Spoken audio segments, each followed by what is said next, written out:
Ingvar Helgason HF styrkir þessa útsendingu frá Nissan-deildinni.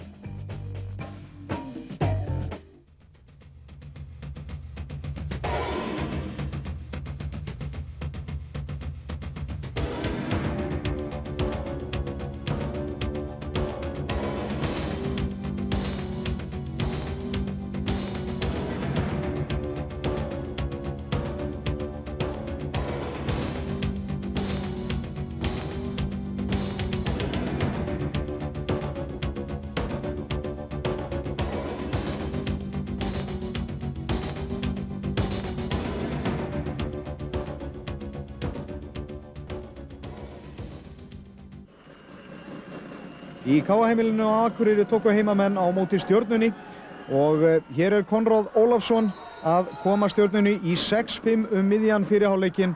Jafnræði var með liðunum framan að leik. KA-menn skoruðu fyrsta markið en síðan var Stjarnan ávallt á undan að skora. En hér jafnar Heiðmar Felixson sem átti stórleik í kvöld í 6-6. Þá Stjörnumenn í sókninni og Konráð Ólafsson upp og skorar aftur 7-6. Fjórða markið hans Konráðs. Búinn að skora 4 af 7 mörkum Stjörnumanna en Julián Robert Duranona jafnar hér 7-7 með þrumuskoti. Annað markið hans í leiknum. Og KA-menn vinna hér boltan og Björgvin Björgvinsson í hraðupphlaup og hann skorar 8-7. KA-menn komnir yfir í fyrsta sinn síðan staðan var 1-0 þeim í vil. En hér missa Stjörnumenn boltan í sókninni, misheppnuð línusending hjá þeim og KA-menn leggja staðir hraðupphlaup. Og Alfred Gíslason, þjálfari sem lék núna varnarleiki með misheppnaða sendingu og Stjörnumenn á fulla ferð, Konráð Ólafsson og hann skorar, jafnar í 8-8. Konráð Ólafsson með stórleik, 5 mörk komin hjá honum. En Stjörnumenn aftur í sókninni og Konráð enn 9-8 og 7. markið hans staður.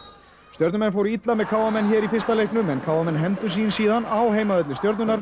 Hér Julián Duranona jafna í 9-9. KA-menn komni aftur í sóknina og skammt orðið til leikhlés. Heiðmar Felixson inn úr horninu og 10-9. KA-menn komnir yfir á ný. 3 marka munur 12-9 og enn náðu KA-menn boltanum. Og hér Björgvin út í horni á Jóhann G. Hann í gegn og skorar síðasta mark fyrir hálfleiks. Staðan í leikliði 13-9, 5 KA-mörk í röð. Og KA-menn bættu reyndar betur, skoruðu fyrsta marki í seinni hálfleik og náðu 6 marka forystu.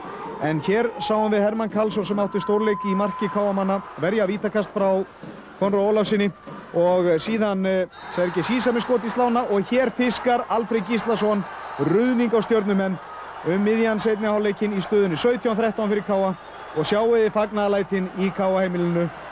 Farið að minna á gamla góða daga í fyrra og hitti fyrir það að KA-menn komast alla leið í úrslitin og stemningin engu lík. En hér var Heiðmar Felixson að brjótast í gegn en markahæstur liði Stjörnunar var Konráð Ólafsson með 7 mörk. Og hér mikill darraðadans undir lokin, eða kannski ekki darraðadans en kæruleysi létt í mönnum. Skyndi sóknir misfarast á báða bóga og loks Einar Einarsson í gegn á lokasekúndunni minkar að munni í 23-18. Stjarnan úr leik, hefur ekki ennþá tekist að komast í undanúrslit á Íslandsmótinu en KA-menn komnir í undanúrslit 3. árið í röð.